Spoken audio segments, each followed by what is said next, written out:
தஞ்சை அருகே விவசாயி தாக்கப்பட்ட விவகாரம் தொடர்பாக தமிழக அரசுக்கும் டிஜிபிக்கும் தேசிய மனித உரிமைகள் ஆணையம் நோட்டீஸ் அனுப்பியுள்ளது. இது தொடர்பான கூடுதல் விவரங்களை செய்தியாளர் மகாலிங்கத்திடம் கேட்கலாம். மகாலிங்கம், தேசிய மனித உரிமைகள் ஆணையம் நோட்டீஸ் அனுப்பியிருக்கு. அதில் என்ன விஷயங்கள் குறிப்பிடப்பட்டிருக்கு? நிச்சயமாக காயத்ரி, தஞ்சாவூர் மாவட்டத்தில் கடன் சரிவர செலுத்தாத விவசாயியை அந்த தனியார் வங்கி அதிகாரிகளும் காவல்துறையும் சேர்ந்து தாக்கியதாக தற்பொழுது மிகப்பெரிய ஒரு குற்றச்சாட்டு எழுந்திருக்கிறது. இது தொடர்பாக வீடியோ பதிவு ஒன்று புதிய தலைமுறை வெளியிட்டிருந்தது. அந்த வீடியோ தற்பொழுது சமூக வலைதளங்களில் மிக பரபரப்பாக பரவி கொண்டிருப்பதையும் பார்க்க முடிகிறது. தற்பொழுது இந்த வீடியோவை பார்த்த தேசிய மனித உரிமை ஆணையம் தாமாக முன்வந்து வழக்கு பதிவு செய்திருப்பதாக நமக்கு தேசிய மனித உரிமை ஆணையத்தினுடைய உறுப்பினர் நீதிபதி முருகேசன் நமக்கு தகவல் கொடுத்திருக்கிறார். அவருடைய தகவலின் அடிப்படையில் இது குறித்து விரிவான அறிக்கை ஒன்றை கேட்டிருப்பதாகவும், இந்த சம்பவத்தினுடைய பின்னணி என்ன என்பது குறித்தும், இதற்காக அதிகாரிகள் தங்களுடைய எல்லையை மீறி செயல்பட்டார்களா என்பது குறித்தும் வரும் 2 வாரத்திற்குள் பதிலளிக்க வேண்டும் என்று தற்பொழுது தேசிய மனித உரிமை ஆணையம் தமிழக அரசையும் அதே போல காவல்துறை இயக்குநரையும் கேட்டுக்கொண்டு நோட்டீஸ் அனுப்பியிருப்பதாக சொல்லப்பட்டிருக்கிறது. நீதிபதி முருகேசன் இது சம்பந்தமாக நம்மிடம் இன்னும் கூடுதல் தகவல்களை நாம் கேட்டிருக்கிறோம், அவரிடம் கொடுக்கவில்லை. ஆனாலும் இந்த விவகாரத்தை பொறுத்த வரைக்கும் மனித உரிமை ஆர்வலர்கள் மற்றும் விவசாய அமைப்புகள், இப்படி பல அமைப்புகள் பல தளங்களில் இந்த விவசாயி தாக்கப்பட்டதை தொடர்ந்து எதிர்த்து வருகிறார்கள். குறிப்பாக இந்த விவகாரத்தில் அதிகாரிகள் மீதும் காவல்துறையினர் மீதும் நடவடிக்கை எடுக்கப்பட வேண்டும் என்று மிக தெளிவாக தொடர்ந்து மனித உரிமையாளர்களும் கோரிக்கையை முன்வைத்து வந்திருக்கிறார்கள். இந்த விவகாரத்தை பொறுத்த வரைக்கும் தற்பொழுது சமூக வலைதளங்களில் மிகவும் குறிப்பாக பார்க்க வேண்டியது இருக்கிறது. தற்பொழுது தேசிய மனித உரிமை ஆணையத்தினுடைய உறுப்பினர் நீதிபதி முருகேசன் நம்மோடு தொடர்பில் இருக்கிறார். அவரிடம் பேசலாம். வணக்கம் சார். வணக்கங்க ஐயா, இந்த விவசாயி தாக்கப்பட்டது சம்பந்தமாக தேசிய மனித உரிமை ஆணையம் நோட்டீஸ் அனுப்பியதாக தகவல் கொடுத்தீங்க. எத்தனை கால அவகாசத்துக்குள்ள இதுக்கு தமிழக அரசாங்கம் விளக்கம் அளிக்க வேண்டும்? இந்த நோட்டீஸ்ல என்ன சொல்லப்பட்டிருக்குங்க ஐயா, கொஞ்சம் தகவல் தர முடியுமா? இது இந்த நோட்டீஸ் இந்த ஒரு விவசாயியை அவர் டிராக்டருக்காக கடன் வாங்கினார் அப்படின்னு சொல்லிட்டு அந்த கடனை திருப்பி கட்டலன்னு சொல்லிட்டு போலீஸ்காரங்களும் அந்த பேங்கோட ஏஜென்ட்ஸும் அடிச்சு உதைக்கிற தகவல் எங்களுக்கு வந்தது. இந்த பேப்பர் மூலியமாகவும் அல்லது இந்த மீடியா மூலியமாக தெரிய வந்ததை வச்சுட்டு நான் இது மனித உரிமை மீறல், இந்த மாதிரி நீங்க கடனை வசூலிக்கலாம், சட்டப்படி வசூலிக்கலாம், ஆனா இந்த மாதிரியான ஒரு அத்துமீறல் பண்ணி வசூலிக்க கூடாது அப்படின்னு சொல்லிட்டு சீஃப் செக்ரட்டரிக்கும் டைரக்டர் ஜெனரல் ஆஃப் போலீஸுக்கும் நோட்டீஸ் கொடுத்துருக்கேன். 4 வாரத்துக்குள்ள அவங்க பதில் கொடுத்துருக்காங்க. ஐயா, இந்த சம்பவத்தை நீங்க எப்படி பார்க்குறீங்க? அதாவது கடனை வசூல் பண்றதற்கு பல்வேறு வழிமுறைகள் இருக்கின்றன, அந்த வழிமுறைகள் பின்பற்றல அப்படிங்கிற ஒரு குற்றச்சாட்டு இருக்கு. குறிப்பாக காவல்துறையினர் இந்த சூழ்நிலையில தங்களுடைய கடமையை சரிவர செஞ்சிருக்காங்களா, அவங்க தன்னுடைய பணியை துஷ்பிரயோகம் பண்ணியிருக்காங்களா அப்படின்னு பாக்குறீங்களா? ஏன்னா அவங்க விவசாயி, அவங்களை போய் அடிக்கிறாங்க, அந்த விஷயத்தை எப்படி பாக்குறீங்க? அதாவது விவசாயின்னு மட்டும் நம்ம இதுல எடுத்துக்கிற வேண்டிய மொத்தத்திலுமே கடனை வசூல் பண்றதுல காவல்துறையோட பங்கு கிடையாது. அதாவது பேங்க்காரங்க வசூல் பண்ணிக்கிற போது அங்க ஏதாவது சட்ட பிரச்சனைகள் வந்துச்சுன்னா அவங்க அங்க போய் சட்ட நாட்டலாமே ஒழிய, பேங்க்காரங்களோ அவங்களுடைய ஏஜென்ட்களோ கடனை வசூலிக்கிறதுக்காக காவல்துறையை கூட்டிட்டு போய் அவங்கள அடிச்சு உதச்சு பண்றதுக்கு எந்த விதமான ஒரு அவங்களுக்கு உரிமையும் அவங்களுக்கு கிடையாது. கோர்ட்லயும் பெரும்பாலும் அந்த மாதிரி போய் நீங்க போலீஸ் எடுத்துட்டு போய் போலீஸை வச்சு அடிச்சு உதச்சு வாங்கன்னு கோர்ட்ல எந்த கோர்ட்லயும் உத்தரவு கொடுக்க மாட்டாங்க. இது இவங்க ஏஜென்ட்டுங்க போலீஸ்காரங்க கிட்ட ஒரு அண்டர்ஸ்டாண்டிங் வச்சுட்டு இந்த மாதிரி அவங்கள கூட்டிட்டு போய் அடிச்சு முடிச்சு அதுவும் பர்டிகுலரா விவசாயிகளை இந்த மாதிரி துன்புறுத்தி கடனை வசூலிக்கிறதுங்கிறது நிச்சயமா பெரிய மனித உரிமை மீறல். அதாவது குறிப்பா அவர் 3,80,000 ரூபா தான் அந்த விவசாயி கடன் வாங்கியிருந்தாரு. ஆனா கிட்டத்தட்ட 4,50,000 லட்சம் ரூபாய் வரைக்கும் கடனை திருப்பி செலுத்தியிருக்காரு. 2 தவணை மட்டும்தான் செலுத்த முடியாத ஒரு சூழ்நிலை இருந்திருக்கு. இந்த சூழ்நிலையில அந்த தனியார் வங்கி தான் இது மாதிரியான செயல்பாட்டில் ஈடுபட்டிருக்கு அப்படின்னு சொல்லாமா? அந்த வங்கிகள் எப்படி செயல்படும் நினைக்கிறீங்க? இந்த சம்பவத்தில் வங்கிகளுடைய பங்கு எப்படி இருக்குன்னு நினைக்கிறீங்க? பொதுவாங்க இப்ப இந்த இதுல 3,60,000 வாங்கி அந்த வாங்கின கடனுக்கு மேற்கொண்டு அதை இன்ஸ்டால்மெண்ட் அவர் கட்டிட்டாரு. மேற்கொண்டு அவங்க 1,30,000 ரூபாய் என்னமோ இன்னும் கட்டணும்னு சொல்லி கொடுக்குறாங்க. இதுக்கு எப்படி இவங்க இந்த இதை இவங்க கட்டண கணக்கு வச்சுக்கிறாங்க, அதை பிரின்சிபல் அமௌண்ட்ல கழிக்கிறாங்களா அல்லது வட்டியில கணிக்கிறாங்களாங்கிறதே ஒரு பெரிய ஒரு யாருக்குமே தெரியாத ஒரு மர்மம். இது அவங்களா என்ன ரேட் போடுறாங்க, என்ன இன்ட்ரெஸ்ட் போடுறாங்கன்னு இந்த பாமர விவசாயிகளுக்கு அந்த கணக்கு பார்க்கவும் தெரியாது. அதனால இது ஒரு நல்ல முறையில ஒரு ஒட்டுமொத்தமா எடுத்து அதை ரெகுலேட் பண்ணாட்டி இந்த மாதிரியான தேவையற்ற டிமாண்ட்ஸ் வந்து இருக்கத்தான் செய்யும். இது விவசாயிகள் எல்லாம் பாதிக்கப்பட்டு சொல்லுவாங்க. பாவ மக்கள் சின்ன சின்ன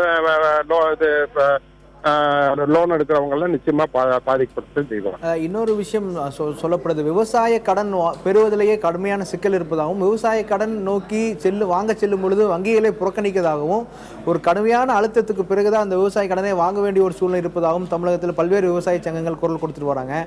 இதை எப்படி பார்க்குறீங்க? விவசாயிகள் ஏற்கனவே தொழில் நசிந்து வரும் ஒரு சூழ்நிலையில் பல்வேறு கஷ்டங்களுக்கு மத்தியில் கடன் வாங்கி அந்த விவசாயத்தை செய்ய முயற்சிகளை மேற்கொண்டிருக்காங்க. இந்த சூழ்நிலை இந்த தாக்குதல் எப்படி பார்க்கலாம்? அது உண்மைதான். ஏன்னா அது வந்து அரசாங்கம் வந்து இதை வந்து கருத்துல போட்டுட்டு விவசாயிகளுக்கு கொடுக்குற கடனுக்கு வந்து ஒரு வழிமுறையை தனியா வகுத்து அதை கடன் கொடுக்கறத வழியை வந்து எளிமைப்படுத்துறது உண்மையிலேயே வந்து தேவையானது ஒன்று. ஏன்னா மற்ற கடனாளிகளை கூட இல்லை விவசாயிகள் வந்து வருமானத்தை நம்பிதான் வந்து அவங்க கடனை அடைக்க முடியும்.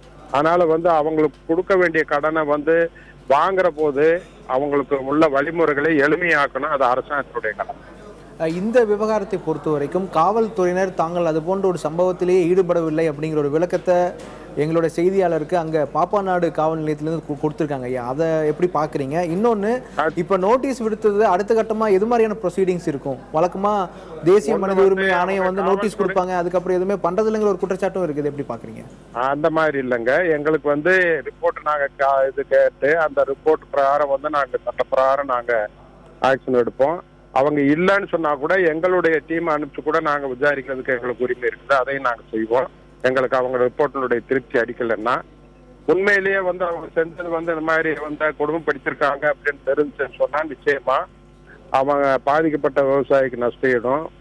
அவங்க இந்த தவறு செஞ்ச போலீஸ்காரங்க மேல வந்து டிசிப்ளினரி ப்ரொசீடிங்ஸும் தேவையா இருந்துச்சுன்னா மேற்கொண்டு ப்ராசிக்யூஷன் செய்யறதுக்கு எங்களுக்கு பவர் இருக்கு. அதை அந்த ரிப்போர்ட்டெல்லாம் வாங்கின பிற்பாடு நாங்க அதை முடிவு பண்ண முடியும்.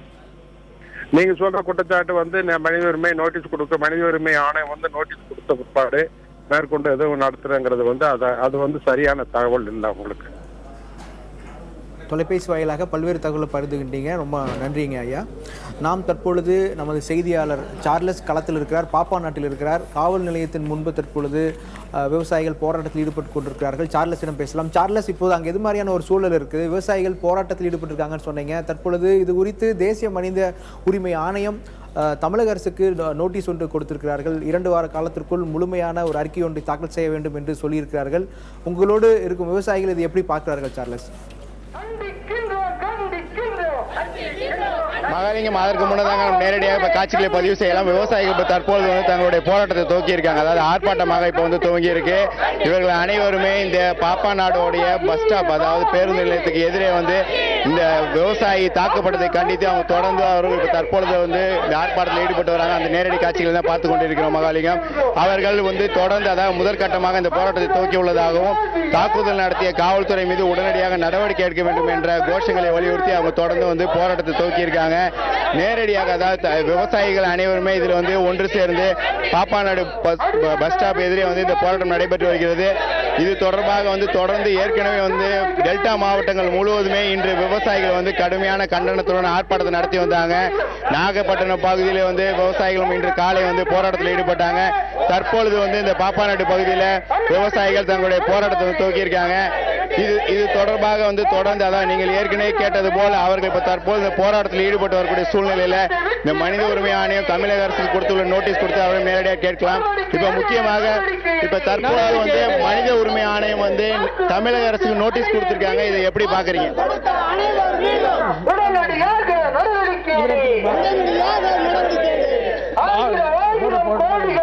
மாவட்ட ஆட்சித்தலைவருக்கு இன்னைக்கு மனு கொடுத்திருக்கிறோம்.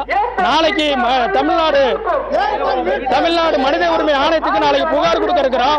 சம்பந்தப்பட்ட விவசாயி மேல காட்டு மிராண்டித்தனமாக காவல்துறை தாக்கி இருக்கு. இது மனித உரிமை மீறிய செயல் பண்ணியிருக்காங்க. காவல் நிலையத்தில் வச்சு அவருடைய ஆடைகளை களைஞ்சு சட்டையெல்லாம் கழட்டி ஒரு கிரிமினல் போராட்டம் நடத்திருக்காங்க. இது மனித உரிமை மீறிய செயல். நாளைக்கு மனித உரிமை ஆணையத்துக்கு நாங்கள் புகார் பண்ண போறோம். அந்த விவசாய பேர்ல நாளைக்கு புகார் பண்ண இருக்கிறார். இப்போ இந்த நிலையில் அதாவது முக்கியமாக நீதிபதி தமிழக அரசுக்கு 2 அதாவது நோட்டீஸ் கொடுத்து அவங்க வந்து கால அவகாசத்தில் இப்போ தற்போது விளக்கம் கேட்டிருக்காங்க. தொடர்ந்து நீங்கள் அடுத்த கட்டமாக என்ன மாதிரியான நடவடிக்கை மேற்கொள்ளணும்னு விவசாயிகள் அனைவருமே ஒன்றிணைந்து இப்போ கேட்குறீங்க?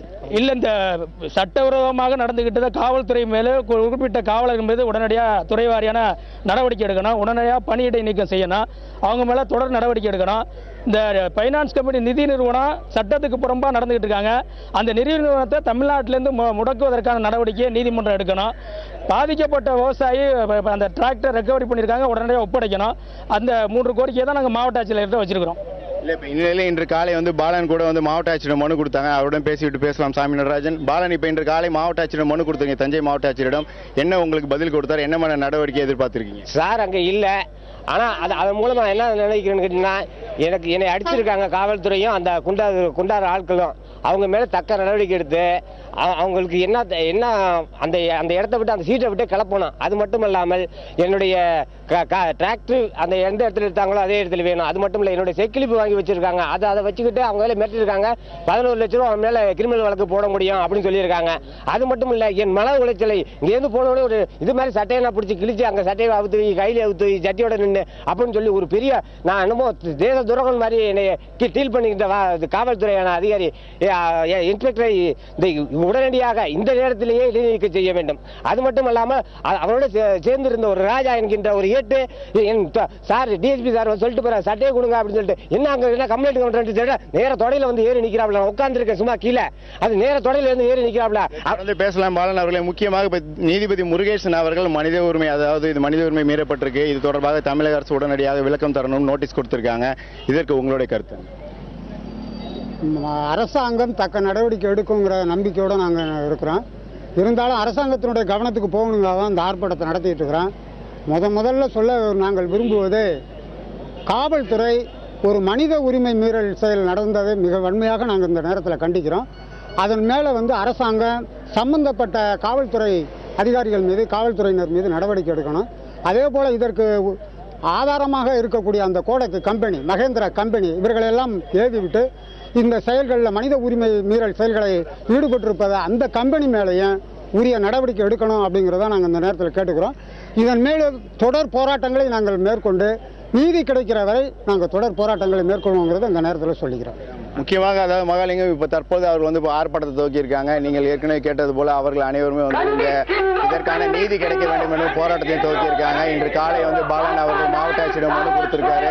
அவரும் வந்து இந்த நீதிக்காக வந்து தொடர்ந்து போராடுறாரு. இதை விட முக்கியமாக நேற்று நாம் வந்து அந்த மகேந்திரா நிதி நிறுவனத்திடம் நேரடியாக தொடர்பு கொண்டோம், நேரடியாகவும் போனோம். ஆனால் அவர்கள் நம்மளை உள்ளே வர அனுமதிக்கவில்லை.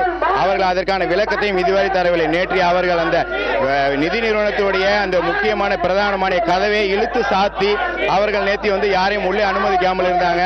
நாம் நேரடியாக அவர்களும் இது தொடர்பாக கருத்து கேட்டதற்கும் இதுவரை எந்தவித தகவலும் தெரிவிக்கவில்லை. தற்போது தொடர்ந்து வந்து விவசாயிகள் வந்து போராட்டத்திலையும் ஆர்ப்பாட்டத்திலையும் ஈடுபட்டு வராங்க. இப்பொழுது தலைமைச் செயலகத்தில் இந்த சம்பவத்தின் மீது உரிய நடவடிக்கை எடுக்க வேண்டும் அதிகாரிகள் மீது என்ற கோரிக்கையை முன்வைத்து தமிழக முதலமைச்சருடைய தனிப்பிரிவில் புகார்கள் கொடுக்கப்பட்டுக் கொண்டிருக்கின்றன. தலைமைச் செயலகத்தில் நமது செய்தியாளர் மணிகண்டன் தற்பொழுது அங்கிருக்கிறார். அவரிடம் கேட்கலாம். மணிகண்டன், விவசாயி சங்கத்தின் சார்பில் கொடுக்கப்பட்ட புகார் மனுவில் என்னென்ன அம்சங்கள் எல்லாம் சொல்லப்பட்டிருக்கின்றன?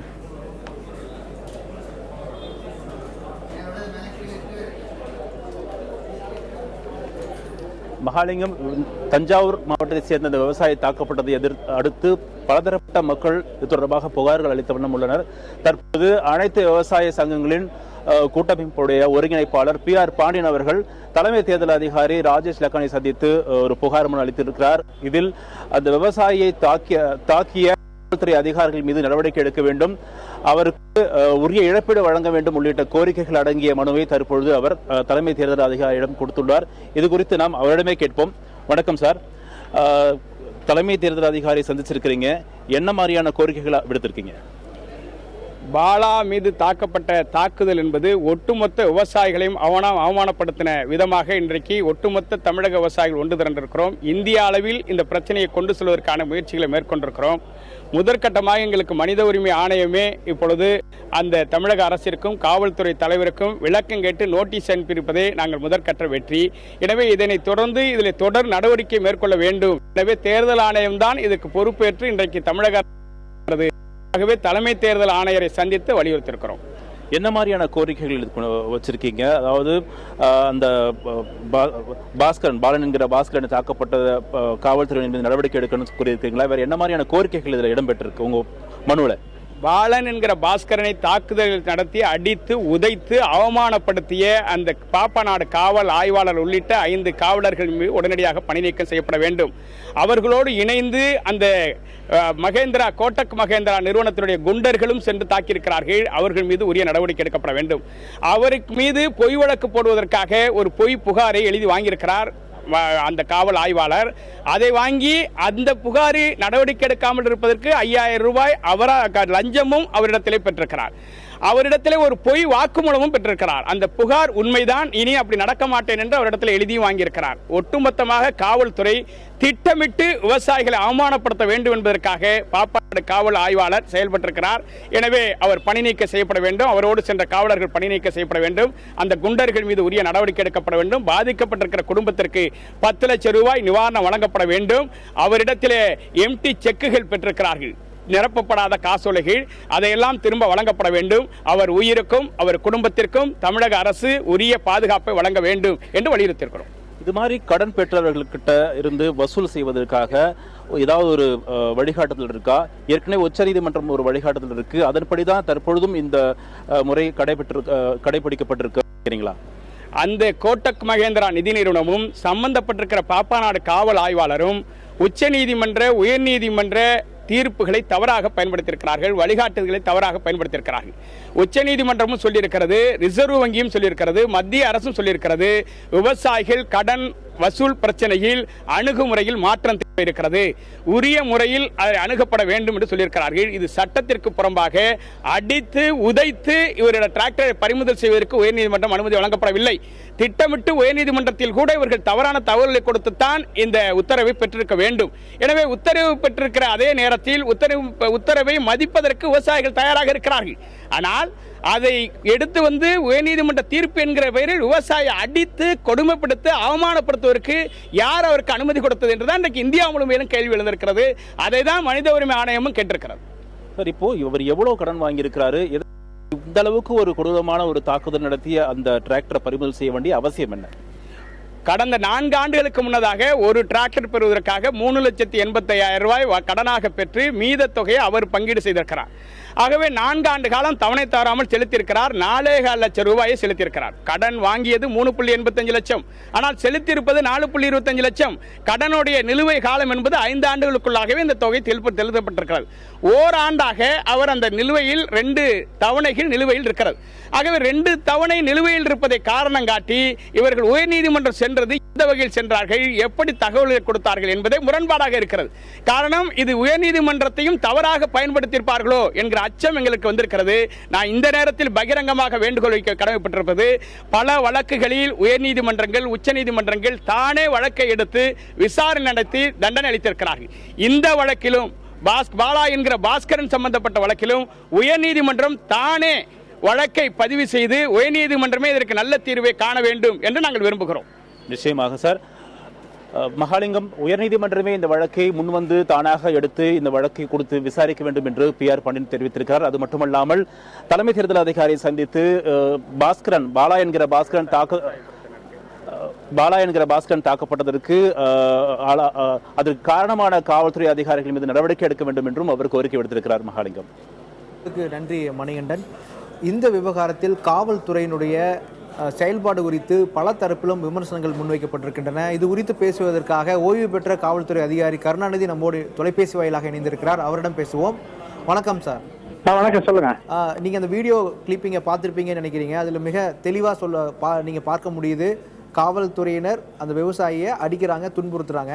இதுல 2 கேள்வி. ஒன்று, அடிப்பதற்கு வேலை இல்லை. இன்னொரு கேள்வி, கடனை வசூல் பண்ணுவதற்கு காவல்துறையே அங்க வரணும். ஏனென்றால் நீதிபதி முருகேசனும் இதே கேள்வியை கேட்டிருக்காரு. இதுக்கு என்ன பதில் சொல்ல விரும்புறீங்க? அதாவது ஒரு நீதிமன்றத்தின் ஆணையின் பேரில் வங்கி அதிகாரிகளுடைய விண்ணப்பத்தின் பேரில் ஒரு காவல்துறை பாதுகாப்பு அலுவலராக போவதற்கு வாய்ப்பு இருக்கிறது. அவ்வாறு போகும்போது அவருடைய பணியை செய்ய விடாமல் தடுத்தால் அந்த சம்பந்தப்பட்ட நபர் மீது கைது செய்வதற்கும் அதற்காக மினிமம் ஃபோர்ஸ் யூஸ் பண்றதுக்கும் பவர் இருக்கு போலீஸ்ல. இதுல எந்த பகுதி மிஸ் ஆனாலும் அதற்கு காவல்துறை எக்ஸ்பிளேஷன் கொடுக்கணும். இப்ப நடந்த விஷயத்தை அப்படியே வச்சுக்கிட்டு நம்ம ஒப்பீனியன் சொல்ல முடியாது.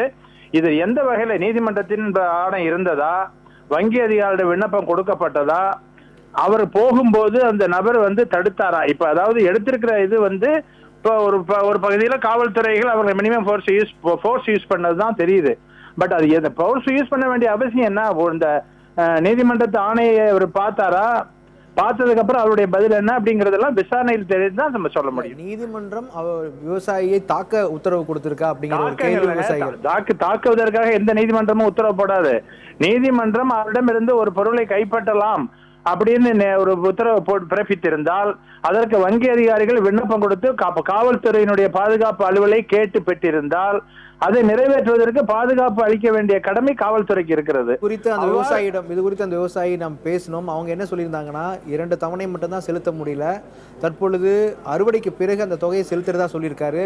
இன்னொரு பக்கம் அந்த உயர்நீதிமன்றத்தினுடைய உத்தரவு என்று சொல்லப்படக்கூடிய விஷயத்துல அந்த உத்தரவோட நகலை எனக்கு காட்டுங்க அப்படின்னு சொல்லி விவசாயி கேட்டிருக்காரு. அந்த நகல் காட்டவும் மறுக்கப்பட்டிருக்கு. இந்த சூழ்நிலையில காவல்துறை சரியா செயல்பட்டு நீங்க நினைக்கிறீங்களா?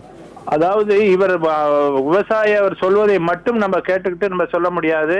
ஒரு காவல்துறை அதிகாரிகள் நிச்சயமாக நீதிமன்றத்தின் உத்தரவு இல்லாமல் சீனுக்கு போகவே மாட்டாங்க. இந்த மாதிரி விஷயங்கள்ல, சிவில் விஷயங்கள்ல, கைப்பற்ற விஷயங்களுக்கு நிச்சயமாக காவல்துறை பந்தோபஸ்து கொடுக்கவே மாட்டாங்க. நீதிமன்றத்தில் போலீஸ் பாதுகாப்பு கொடுக்க சொல்லி ஆர்டர் இருக்கணும். வங்கி அதிகாரியும் அந்த விண்ணப்பம் கொடுக்கணும். அவங்க சீனுக்கு போய் அவர்கள் தான் எக்ஸிக்யூட் பண்றது, கோர்ட் ஆபீசர்ஸ் தான் எக்ஸிக்யூட் பண்ணுவாங்க. காவல்துறை எக்ஸிக்யூட் பண்ண மாட்டாங்க. அந்த மாதிரி அந்த வங்கி அதிகாரிகளும் கோர்ட் அதிகாரிகளும் எக்ஸிக்யூட் பண்ணும்போது அந்த நபர், சம்பந்தப்பட்ட நபர் அவர்களுக்கு தொந்தரவு கொடுத்து செயல்பட விடாமல் தடுத்தால் காவல்துறை அவரை கைது செய்வதற்கு உரிமை இருக்கிறது. அவ்வாறு கைது செய்யும் போது மினிமம் ஃபோர்ஸ் யூஸ் பண்ணலாம். மினிமம் ஃபோர்ஸ்னா to the extent of arresting the person. Arrest பண்ற அளவுக்கு எந்த அளவுக்கு அவர் ரெசிஸ்ட் பண்றாரோ அந்த அளவுக்கு ஃபோர்ஸ் யூஸ் பண்ணலாம்னு இருக்கு. இது எல்லாத்தையும் விசாரணையில தான் எந்த பகுதியில எக்ஸஸ் ஆயிருக்காங்கிறத நம்ம சொல்ல முடியும். இல்ல, இப்ப விவசாயி கிட்ட எந்த ஆயுதமும் கிடையாது. இப்ப ஆயுதம் வச்சு காவல்துறை தாக்க வந்தாங்கன்னா நீங்க திரும்ப ஆயுதம் வச்சுதான் தாக்கணும் இல்லைங்க. அவர்கிட்ட சமாதானமா பேச முடியும். ரொம்ப சாந்தமா தான் அந்த விஷயங்கள் எடுத்து வைக்கிறாரே தவிர அவர் ஒன்னும் ஆயுதங்களை பயன்படுத்தி மிரட்டுறதோ எதுவுமே பயன்படுத்தல. அப்படி இருக்கும்போது தாக்கப்பட்டதுதான் இப்ப விமர்சனத்துக்குள்ளாயிருக்கு. ஆயுதம் வச்சுதான் தாக்கணும்னு அவசியம் இல்ல. சாதாரணமாக ஒரு அரஸ்ட ரெசிஸ்ட் பண்ணாவே அதற்கு காவல்துறை மினிமம் யூஸ். அதே மாதிரி காவல்துறை ஏதாவது ஆயுதத்தை யூஸ் பண்ணிருக்காங்க. அவர் இப்ப அவர் ரெசிஸ்ட் பண்ணாருனாக்கா இவங்க மினிமம் யூஸ் பண்ண. ஒரு நபர் ரெசிஸ்ட் பண்ணாருன்னா மற்றொரு அதே மாதிரி காவல்துறை அதிகாரினால அதே மாதிரி போர்ஸை யூஸ் பண்ணி பிடிக்க முடியாது. ஒரு நபரால பண்ண முடியாது. அப்ப இவங்க மினிமம் போர்ஸ் யூஸ் பண்ணி பண்ணதான் செய்வாங்க. ஆனால் இதுல என்ன, இதுல ஏதாவது ஒரு வகையில் தவறு நடந்திருந்தாலும் அதற்கு அவர்கள் பதில் சொல்ல கடமைப்பட்டு. நீங்க சொன்ன மாதிரி ஒரு ஆணை இல்ல, நீதிமன்றத்தின் ஆணை இல்ல, அல்லது ரெக்யூசிஷன் இல்ல இவர் தேவைக்கு அதிகமான ஒரு ஃபோர்ஸ் யூஸ் பண்ணாருன்னு நீங்க சொன்னீங்கன்னா அது நிரூபிக்கப்பட்டால் நிச்சயமாக அந்த காவல்துறை அதிகாரி மீது நடவடிக்கை எடுப்பார்கள். நிச்சயமாக உங்களுடைய தகவலுக்கு மிக நன்றி. தொலைபேசி வாயிலாக காவல்துறை தரப்பு சம்பந்தமான விளக்கத்தை கொடுத்தீர்கள். நாம் தற்பொழுது வங்கி சம்பந்தமான விஷயங்களை நாம் ஓய்வு பெற்ற மூத்த வங்கியாளர் கோபாலகிருஷ்ணனிடம் பேசியிருக்கிறோம்.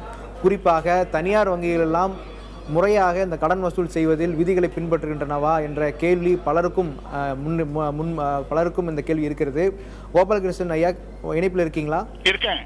இந்த முக்கியமா இந்த பிரச்சனையை பொறுத்த வரைக்கும் ஒரு வங்கி தனியார் வங்கியாக இருந்தாலும் சரி, அல்லது அரசு உடைமையாக்கப்பட்ட வங்கியாக இருந்தாலும் சரி, கடன் கொடுத்த பிறகு அதை வசூல் செய்வதில் எது மாதிரியான நடைமுறைகள் இருக்கிறது? இந்த விவகாரத்தில் அந்த நடைமுறைகள்லாம் பின்பற்றப்படவில்லைங்கிற ஒரு குற்றச்சாட்டு இருக்கிறது. நீங்க எப்படி பாக்குறீங்க?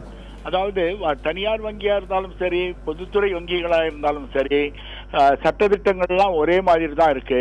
குறிப்பாக வாராக்கடனை வசூல் செய்வதற்குன்னு ஒரு தனியார் சட்டம் இருக்கு. அதுதான் செக்யூரிட்டைசேஷன் ஆக்ட்பாங்க, அல்லது சர்பாசி ஆக்ட்னு சொல்லுவாங்க. இது பிரகாரம் விவசாய கடனுக்கு குறிப்பாக ஒரு கடன் கொடுத்த கடன் திரும்பி வரவில்லை என்றால் அதற்கு எந்த வருட பயிர்க்கடனுக்கு கடன் கொடுக்கப்பட்டதோ அதற்கு அடுத்த 2 அறுவடை பருவத்துக்கு பிறகுதான் அவர்களிடம் பணத்தை வசூல் பண்ணலாம்னு இருக்கு. அதனால அந்த 2 வருடத்துக்கு, அதாவது எந்த வருடம் கடன் கொடுக்கப்பட்டதோ அதை தாண்டி 2 வருடத்திற்கு கால அவகாசம் இருக்கிறது. அதற்கு பிறகும் சட்டப்பிரகாரம் ஒரு நோட்டீஸ் அனுப்பி அந்த நோட்டீஸ் அனுப்பினதிலிருந்து 60 நாட்கள் வரையிலும் அவர்களை எந்த விதமான நெருக்குதலுக்கும் அச்சுறுத்தலுக்கும் ஆளாக்க முடியாது. அதன் பிறகும் நேரில் விவசாய கடனில் நேரில் பார்த்து அவர்களிடம் பேசி அந்த நிலைமையை புரிந்து கொண்டு மென்மையான முறைகளில் தான் வசூல் செய்ய வேண்டும் என்று அழுத்தம் திருத்தமாக சட்டம் சொல்லுகிறது. அதை இவர்கள் கடைபிடிக்கவில்லை என்றுதான் தோன்றுகிறது. போலீஸுக்கு இது எந்தவித முகாந்திரமும் இல்லை இதில் தலையிடுவதற்கு. போலீஸை அழைப்பதற்கான ஒரு சாத்தியக்கூறும் வங்கிகளுக்கு கிடையாது. இந்த விவகாரத்தில் பார்த்தீங்கன்னா குறிப்பாக அந்த விவசாய தாக்குன சம்பவத்தையும் இதற்கு முன்பாக பேசிய ஓய்வு பெற்ற காவல்துறை அதிகாரி நியாயப்படுத்தி பேசினார். ஒருவேளை நீதிமன்ற உத்தரவு இருக்கும் பட்சத்தில் அவர்கள் நேரடியாக வந்து அந்த டிராக்டரை பறிமுதல் செய்யும் பொழுது விவசாயி மறுத்தாங்கன்னா அவர் அடிக்கிறதுக்கான உரிமை இருக்குங்கிற மாதிரி அவருடைய நியாயப்படுத்தி பேசினார் அந்த விவாதத்தின் போது. இது சரிதானா? இன்னொரு பக்கம் இந்த விதிகள் எல்லாம் பின்பற்றப்படாவிட்டால் அந்த தனியார் வங்கியாக இருந்தாலும் சரி, அரசுடைமை வங்கியாக இருந்தாலும் சரி, என்ன நடவடிக்கை அடுத்த கட்டமாக எடுப்பாங்க? யார் எடுப்பாங்க? அந்த அதிகாரம் யாருக்கு இருக்கு? அது வந்து ரிசர்வ் வங்கி தான் இதெல்லாம் கண்காணிக்குது. நேரடியாக அரசு தலையிடாவிட்டாலும் வங்கிகளை நிர்வகிப்பதும் வங்கிகளை கண்காணிப்பதும் வங்கிகளை வழிநடத்துவதும் ரிசர்வ் வங்கியின் கடமை. ரிசர்வ் வங்கி தான் இதில் தலையிட்டு அவர்களுக்கு உரிய தண்டனை கூட வழங்குவதற்கு வழி இருக்கிறது. ஆனால் கோர்ட்டே கொடுத்திருந்தா கூட ஒரு கடன் வாங்கி வங்கியில் கடன் வாங்கி திருப்பி செலுத்தாததற்கு என்ன காரணம் என்பதை ஆராய்வதற்கு முன்பு அவர்களை அடிப்பது அல்லது தனிப்பட்ட முறையில் போலீஸ் தாக்குவது, ஒரு திருடனை போல் கையாளுவது என்பது சட்டத்தில் இடமில்லை என்பது தெளிவு. மிக்க நன்றி உங்களுடைய தகவலுக்கு. காயத்ரி, இந்த விவகாரத்தை பொறுத்த வரைக்கும் ஒரு பக்கம் காவல்துறை மீதும் இன்னொரு பக்கம் வங்கித்துறையின் மீதும் கடுமையான குற்றச்சாட்டுகள் தற்பொழுது எழுந்திருக்கின்றன. வங்கித்துறை இப்படி செயல்பட்டதே தவறு என்ற ஒரு குற்றச்சாட்டும் மிக வலுவாக இருக்கிறது. காவல்துறை தரப்பில் நேரடியாக சென்று விவசாயியை மிக தரம் குறைந்த ஒரு அளவில் நடந்து கொண்டிருக்கிறார்கள் என்று சொல்லப்பட்டிருக்கிறது. தங்களுடைய அதிகாரத்தை துஷ்பிரயோகம் செய்திருக்கிறார்கள் என்ற குற்றச்சாட்டும் தற்பொழுது முன்வைக்கப்பட்டிருக்கிறது. தேசிய மனித உரிமை ஆணையம் இது தொடர்பாக தமிழக அரசாங்கத்திற்கும் தமிழக காவல்துறை இயக்குநருக்கும் நோட்டீஸ் அனுப்பியிருக்கிறார்கள் விளக்கம் கோரி. இன்னும் 2 வார காலத்திற்குள் பதிலளிக்க வேண்டும் என்று அந்த நோட்டீஸில் சொல்லப்பட்டிருப்பதாக அந்த ஆணையத்தினுடைய உறுப்பினர் நீதிபதி முருகேசன் நமக்கு தகவல் கொடுத்திருக்கிறார். இந்த விவகாரத்தில் தமிழக அரசு கொடுக்க போகிற தகவலின் அடிப்படையில் அடுத்த கட்ட நகர்வு இருக்கும் என பார்க்கலாம். ஆனால் கள அளவில் விவசாயிகள் தொடர்ந்து இந்த விஷயத்தை முன்வைத்து போராடி வருகிறார்கள். முதலமைச்சருடைய தனிப்பிரிவிலும் புகார்கள் கொடுத்திருக்கிறார்கள். தவறு செய்ததாக சொல்லப்படும் அதிகாரிகள் மீது வலுவான நடவடிக்கை எடுக்க வேண்டும் என்ற ஒரு விஷயத்தையும் முன்வைப்பதை நாம் பார்க்க முடிகிறது. நிச்சயமாக மகா, நீங்க குறிப்பிட்டது போல பல்வேறு விஷயங்கள்ல இதுல நாம கவனிக்க வேண்டியது இருக்கு. இந்த விவகாரம் அடுத்த கட்டமாக எந்த நகர்வை நோக்கி செல்லும், இதுல என்ன மாதிரியான நடவடிக்கை எடுக்கப்படும் என்பதை பொறுத்திருந்து பார்க்கலாம். தற்போதைய உங்களுடைய கள தகவல்களுக்கு நன்றி. தஞ்சையில் விவசாயி தாக்கப்பட்ட விவகாரம் நாடாளுமன்றத்திலும் இன்று எதிரொலித்தது. மாநிலங்களவையில் காங்கிரஸைச் சேர்ந்த ராஜ் பாப்பர் இந்த விவகாரத்தை எழுப்பினார். விவசாயியிடம் கடனை திருப்பி வசூலிக்க வங்கியும் காவல்துறையும் நடந்து கொண்ட விதம் அதிர்ச்சி அளிப்பதாக அவர் கூறினார். किसान जो है वो मात्र 3 लाख रुपया ना चुकाने की वजह से उसकी जो है किस तरह से गुड गवर्नेंस उसकी पिटाई करती है, इसका खुलासा इस सरकार को या ये दृश्य सरकार को समझ में नहीं आ रहा है।